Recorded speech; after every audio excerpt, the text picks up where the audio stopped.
सुनन तिरमिज़ी की रिवायत है, ये 2510। आप सल्लल्लाहु अलैहि वसल्लम का इरशाद पाक है कि तुम्हारे अंदर अगली उम्मतों का एक मर्ज घुस आया है। गौर से सुनिएगा। और ये हसद और बुग़्ज़ की बीमारी है, ये मोड़ने वाली है।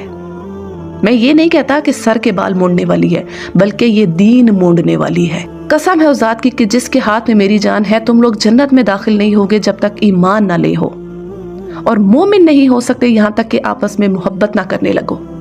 और क्या मैं तुम्हें एक ऐसी बात ना बता दूं जिससे तुम्हारे दरमियान मोहब्बत कायम हो? तुम सलाम को आपस में फैलाओ। कभी आपने सैलून देखा हो किसी, आई एम श्योर आप सबने देखा होगा, तो किसी उसको बार्बर को देखा हो, जो नाई वगैरह होते हैं, तो वो जब वो सर मोड़ रहे होते हैं उस मशीन के थ्रू, तो वो सारे के सारे बाल जो होते हैं वो उतर उतर के जा रहे होते हैं। जब हम हसद कर रहे होते हैं ना किसी से, तो सेम यही चीज़ अप्लाई करें कि हम अपने दीन को भी इसी तरह मोड़े जा रहे हैं।